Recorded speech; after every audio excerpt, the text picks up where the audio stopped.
Welcome back جی. Break کے بعد آپ کے ساتھ ہیں اور آپ کو پتہ ہے کہ جب اس بریک میں ہم آتے ہیں تو حمد و نعت شامل کرتے ہیں اور آج سیگمنٹ ہے جادو جنات کے سوالات کے حوالے سے. اس سے پہلے کہ مزید گفتگو کریں معزز مہمانوں کا آپ کو تعارف کرواتا چلوں. محسن احسن بلالی صاحب جو کہ نعت خواں، ان کو ویلکم کریں گے. السلام علیکم. کیسے ہیں آپ محسن؟ خیریت سے؟ ماشاء اللہ.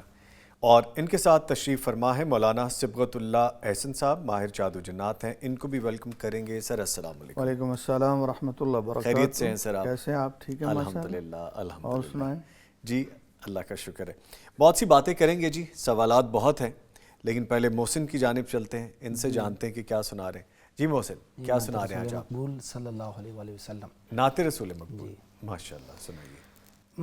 میرے مدنی محمد کا یہ پیارا نام اچھا ہے. میرے مدنی محمد کا یہ پیارا نام اچھا ہے. جو ان کی سنت پہ چلتا ہے وہ ہر انسان اچھا ہے. جو ان کی سنت پہ چلتا ہے وہ ہر انسان اچھا ہے. بہت مدحت سرا آئے جنہوں نے نعت کو لکھا.